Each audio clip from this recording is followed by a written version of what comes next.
Assalamualaikum warahmatullahi wabarakatuh. Selamat datang Bapak Ibu dosen dan juga peserta dari konferensi ini. Perkenalkan, saya Diabas Fauzian.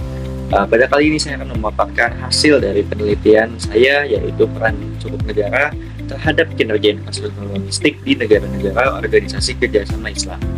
Di mana latar belakang yang saya ambil yaitu mengenai infrastruktur logistik ini dapat menjadi salah satu sumber bagi pertumbuhan ekonomi dan juga adanya instrumen konvensional seperti obligasi yang semakin marak dipakai. Namun bagi sebagian negara oki perlu adanya instrumen alternatif yaitu sukuk negara dapat dijadikan sebagai instrumen pembiayaan fiskal. Di mana tujuan penelitian ini yaitu untuk menguji adakah pengaruh terhadap sukuk negara, obligasi negara, serta variabel kontrol lainnya terhadap kualitas infrastruktur logistik di negara oki pada periode 2007 sampai 2022.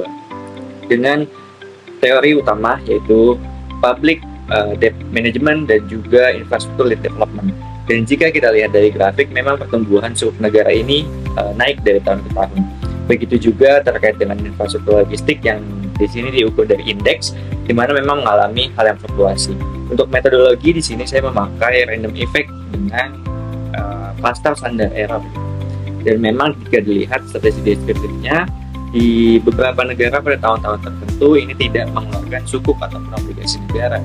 Dan pada hasil analisis uji hipotesis ditemukan bahwa sukuk negara ini berpengaruh signifikan pada tingkat 10% terhadap kinerja infrastruktur logistik, yang menandakan bahwasannya sukuk dapat dijadikan sebagai alat pembiayaan proyek real, sedangkan obligasi bersifat negatif, namun signifikan pada tahap 0,05.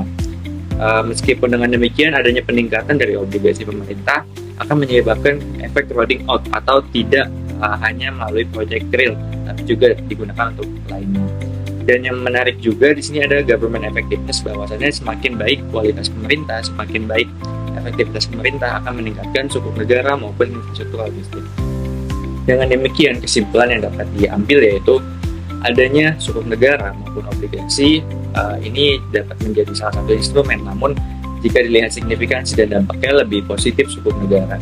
Dan bagi pengambil kebijakan ataupun negara-negara oki ini dapat memaksimalkan instrumen sukuk negara untuk dipakai untuk menggunakannya di infrastruktur logistik, sehingga sukuk ini dapat menjadi instrumen yang optimal, efisiensi bagi konektivitas dan juga intermoda bagi logistik di suatu negara oki. Sekian Bapak Ibu dan peserta konferensi pada kali ini. Assalamualaikum warahmatullahi wabarakatuh.